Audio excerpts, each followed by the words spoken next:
Hey, what's up guys, it's DarkArmedDuelist, and today we're going to be doing a Lair of Darkness Fang of Critias deck profile. So I'm really excited with this one because this deck is absolutely crazy in the way that it can summon out these awesome boss monsters by using trap monsters as fusion materials, which is kind of weird. No other deck actually does that, which is kind of cool. So without further ado guys, don't forget to like, comment, subscribe, hit the bell there so you can come part notification squad, and definitely check out the Patreon down in the description below where we have some awesome rewards you guys, like in your name description for every single video, getting a signed card in the mail, or even getting to request a deck profile every single month to your Patreon along with test hand. So without further ado guys, let's get straight on into this. So first off, you're going to be playing 2 copies of Darkest Diabolos, Lord of the Lair. So Darkest Diabolos is a really good boss monster in this deck that has a really neat effect that says that your opponent cannot tribute this face-up card while it's on the field, and it cannot be targeted with card effects. And you can only use the following effects of this card once per turn. If a dark monster you control will be tributed, then during the damage step, except during the damage step, you can special summon this card from your graveyard or your hand, which is pretty cool. And then it also has the ability that you can tribute 1 dark monster your opponent controls, or tribute 1 dark monster, but if you control Lair of Darkness, it tributes the opponent's monster. And then your opponent places 1 card from their hand on either the top or the bottom of their deck. So it rips a card out of your opponent's hand, which is super helpful just to be able to get a card off the field. We then play 3 copies of Arima the Wicked Warden. Basically, this card is here to search Lair of Darkness, because you can discard this card to add Lair of Darkness from your deck to your hand. And then you can tribute a dark monster to draw a card, or if you tributed a dark monster other than this card to activate its effect, you can add a dark monster with 2,000 or more defense from your deck to your hand, which is usually going to be Darkest Diabolos, which is pretty cool. We then play 3 copies of Lith, Lady of Lament.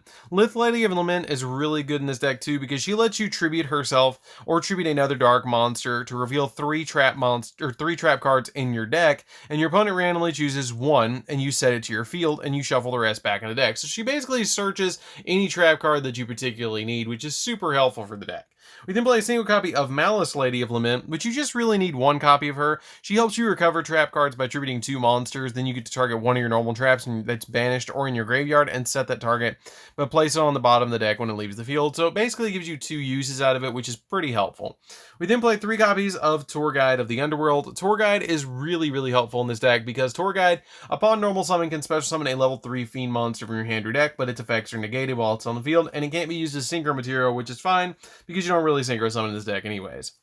Helps you out with link plays, helps you out with link climbing, and also helps you out with rank 3 plays.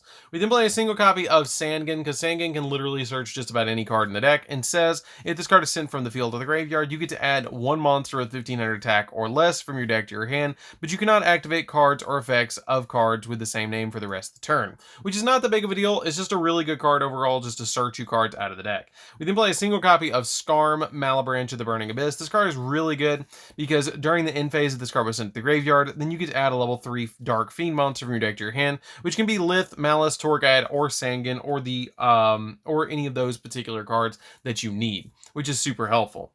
We then play 2 copies of Artifact Scythe because I did bump the Artifact engine into this deck, which is just 2 copies of Scythe and 3 copies of Sanctum, which is pretty helpful for the deck to be able to shut your opponent down during their turn, because if this card is destroyed during your opponent's turn, you can special summon it to your side of the field, and your opponent cannot special summon from their extra deck for the rest of the turn, which is pretty cool. I like that effect a lot. It helps out the deck quite a lot to slow down your opponent while you're trying to go into Mirror Force Dragon or Doom Dragon. It's really helpful. So that's it for the monsters, guys. Let's get into the spells.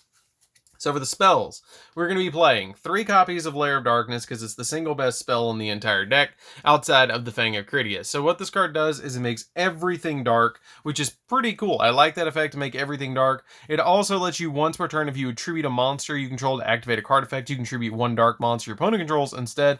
And then the turn player gets tokens on their side of the field equal to the amount of monsters that were tributed during that turn. So for instance, if I activate 2 or 3 cards during my opponent's turn that are going to tribute cards, then my opponent gets 2 or 3 tokens, depending on how many I tributed. And if I activate during my turn cards that are going to tribute monsters on my side of the field or your side of the field, then I get tokens during the end phase as well. And it is a mandatory effect to activate, which is kind of cool as well. And the tokens come out at 1,000 with level 3 Dark Fiend monsters, so it helps out quite a lot for link materials. We then play 3 copies of the Fang of Critias. So the Fang of Critias is a really good card in this deck that basically lets you use 1 trap card from your hand or field by sending that card to the graveyard, and then you special summon a monster from your extra deck that lists that card in its card text. So for instance, for Crush card, you would summon Doom Dragon, and for Mirror Force, you would summon Mirror Force Dragon, which is pretty cool that you can summon these two really powerful boss monsters. We don't play any of the other ones. I used to play in previous builds the copy of Destruction Dragon with Ring of Destruction, but I dropped that out so I could play the Artifact Engine. So it just made the deck a little bit more consistent, just focusing on summoning 2 of the dragons instead of 3. We then play 3 copies of Super Polymerization. Super Polymerization is ridiculously good and ridiculously overpowered in this deck because it makes everything a dark with Lair of Darkness.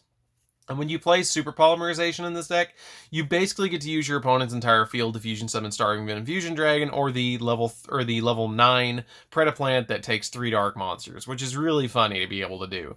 I really like that, except with Starving Venom you can't use tokens, I believe, but it doesn't really care about the other card. So like the Starving Venom you can't use tokens to summon it, but the Predaplant that takes 3 dark monsters you can use tokens, which is pretty cool to be able to just use those. So then we play, for the last 3 spells, we play 3 copies of Allure of Darkness. Allure of Darkness comes in pretty handy because Allure is basically draw 2 in the entire deck, which is really nice, and it helps you dig for Fang of Critias a little bit deeper and help you get your traps that you need in your hand as quickly as possible. So that's it for the spells, guys. Let's get into the traps. Now, the traps is where this deck really starts to excel because that's basically what it's focusing on. So we're going to go off with 2 copies of Trap Trick. I bumped Trap Trick down from 3 to 2 from the last build because it's good, but you have Lith as well, so this card's good as well to have you a little bit more consistency to grab the particular trap you need, but it's kind of not needed in the place of a lot of other stuff. So I dropped it down to 2 because it's basically a wild card in the deck that says, hey, I'm literally any trap, which is nice, but you don't need 3. We then play 3 copies of Mirror Force. Mirror Force is really good in this deck because Mirror Force has the ability to destroy every single monster that's in attack position on your opponent's side of the field when they declare an attack, or you can go into Mirror Force Dragon with your Fang of Critias, which is pretty amazing. We then play 3 copies of Crush card. Crush card is ridiculous in this deck. If you guys don't know what Crush card does, it lets you tribute 1 monster with 1,000 or less attack, then your opponent takes no damage until the end of the next turn. After the next turn, this card resolves. And then also, you look at your opponent's hand and all monsters they control, and if you do, destroy monsters among them with 1,500 or more attack. And your opponent gets to destroy up to 3 monsters in their deck with 1,500 or more attack in their deck as well, which is great and all, but at the same time, guess what we have in the deck? We have 3 tour guides. We have Malice, Lady of Lament. We have Lith that boosts herself down or downgrades herself to 1,000 attack, which is pretty cool, which makes this card live. So you have 3, 4, 5, 6, 7, 8, 9 targets in the entire deck to actually, with Skarm and Sandgen as well, to actually make this card live, and it works pretty well. We then play 3 copies of Eradicator Epidemic. Eradicator Epidemic is really good too because it lets you tribute a monster that has 2,500 or more attack points on your side of the field, and then you get to call either spells or traps. This card actually won me an ARG back in the day, which is really amazing. It's really a really good card because you just tribute any monster like a Darkus Diabolos or one of your extra deck monsters to be able to, or one of your opponent's monsters if you have Lair of Darkness on the field, which is really amazing because you just get to tribute one of those cards and then call spells or traps. You look at your opponent's entire hand, look at all their back row, you look at all the cards that they have, and then the cards that they draw for the next 3 turns. And if it's a spell or a trap, whichever one you call, they have to send those cards to the graveyard. This card is ridiculously good, and I highly recommend it as a 3-of. We then play 3 copies of Artifact Sanctum.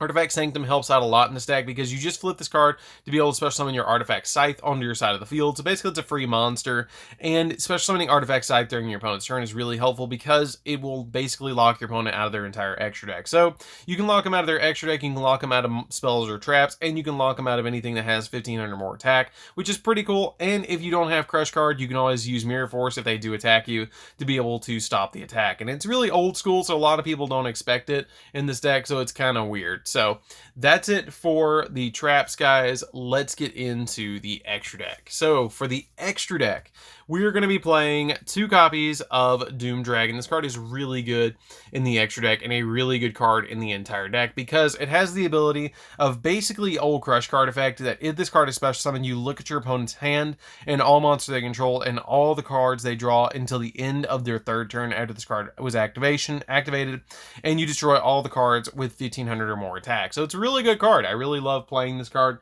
as a 2 of, and it's just an amazing card overall.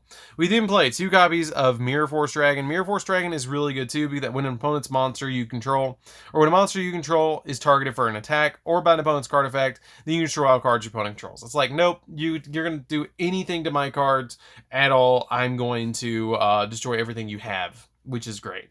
We then play, for the other fusions, we're playing a single copy of the Predaplant monster that's takes 3 monsters to summon it because you don't have to use tokens, and it also has a really neat effect that when your opponent special summons a monster from your extra deck while you control this fusion summon card, quick effect, you can negate the summon, and if you do, destroy that monster or monsters. And it gains the original attack of all the monsters with Preda counters, which you don't play Preda counters in this deck at all. And it has the second effect that if you control this card, if your opponent controls a monster with Preda counters, then you special summon this card from the graveyard in defense position, which again, you don't play Preda counters. We then play a single copy of Starving Fusion Dragon. Starving Fusion Dragon is a really nice card in this deck too because it has the ability to be able to boost itself up pretty big, but you can't use the tokens to summon it, which is the only downside. But you can use any 2 monsters that your opponent regularly summons in this deck, which is really nice. We then play a single copy of number 75, Bamboozling Gossip Shadow. Now, I put this in here because I thought it would go with the Lair of Darkness theme. And not only that, but it also has a really neat effect that it makes it that once per turn when an opponent's monster activates its effect, then quick effect, you can detach 2 materials from this card and the effect becomes both players draw a card, which is pretty cool to be able to just negate something.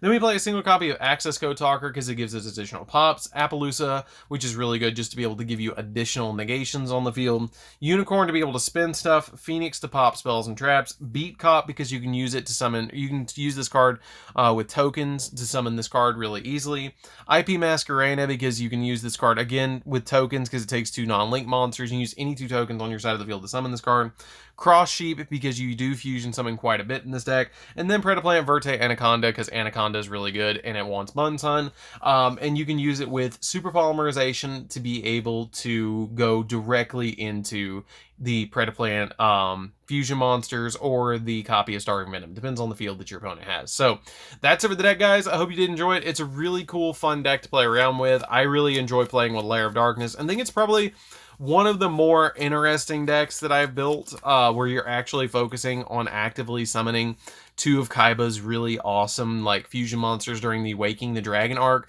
which is the Doom Dragon and the copy of the Mirror Force Dragon. So that's it for this deck profile, guys. Don't forget to like, comment, subscribe. Definitely tell what you think of this deck down in the comments down below, and definitely tell me what you think of the different take on Lair of Darkness. So anyways, guys, this is DarkArmedDuelist. Don't forget to like, comment, subscribe, hit the bell there so you become part of the notification squad, and we'll see you guys in the next video. See you later, guys.